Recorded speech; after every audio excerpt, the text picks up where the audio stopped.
style au plus grand ouvrage, on doit maîtriser les principes. Ici, c'est une fosse septique. Elle était déjà couverte et tout.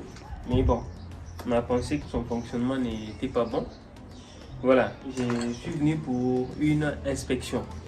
Et puis, je vais expliquer le principe de fonctionnement d'une fosse septique. Nous avons une fosse septique qui a 3 chambres ou 3 compartiments. Il existe aussi des modèles à 2 chambres. Et puis, peu perdu de l'autre côté. Voilà. Ici, je ne vais pas m'atteler sur les dimensions d'une fosse septique. La fosse, c'est un ouvrage. La fosse se dimensionne en fonction de pièces, de nombre de pièces que la maison comporte, ou alors en fonction de nombre d'utilisateurs. Voilà, il y a plusieurs méthodes. Nous n'allons pas nous étaler ici sur le dimensionnement d'une fosse septique. Ici, je vais expliquer le principe des fonctionnements de la fosse septique. Premièrement, ici, nous avons la première chambre. Cette fosse septique constituée de 3 chambres. La première chambre va recevoir tout ce qu'il y aura comme boue. La deuxième chambre va recevoir une partie des boues qui va quitter ici vers là.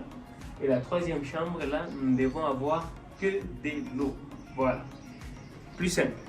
Voilà, ok. Ici, déjà, c'est par rapport à la position des tuyaux d'entrée. J'ai les 2 tuyaux ici, qui sont presque en surface. Et puis, il y a un autre tuyau qui est là, à 50 cm. Ce tuyau déjà posait de problème, parce qu'il est beaucoup plus profond. C'est qui a même conditionné que la fosse soit profonde. Voilà. Et maintenant, le passage des bouts de la première vers la deuxième chambre, ou vers le deuxième compartiment, doit se faire par le bas. En tout cas, au minimum à 50 cm. Au maximum plutôt à 50 cm vers le bas. Et puis, là, les bouts vont quitter de la deuxième chambre, de la première vers la deuxième chambre. Dans la deuxième chambre, les bouts seront déjà presque liquéfiés. Nous aurons presque un liquide.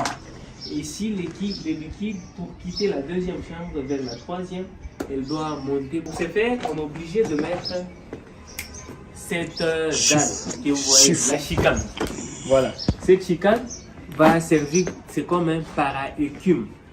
Elle va bloquer tout ce qu'il y aura comme matière en suspension de ce côté.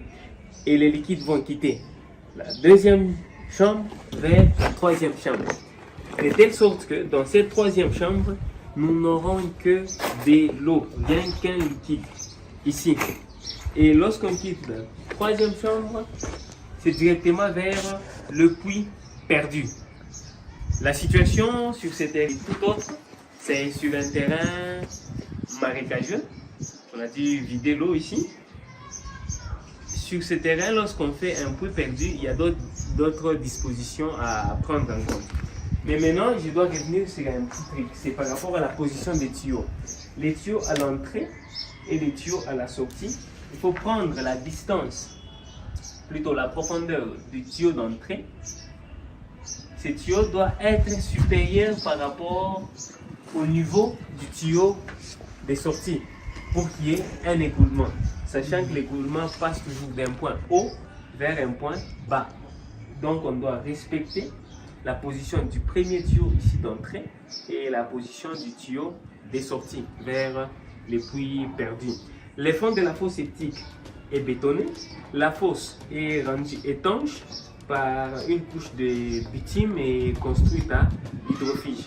Tout ça, nous l'avons vérifié et ça a été fait. Voilà, sur ces modèles, je m'arrête par là. Merci.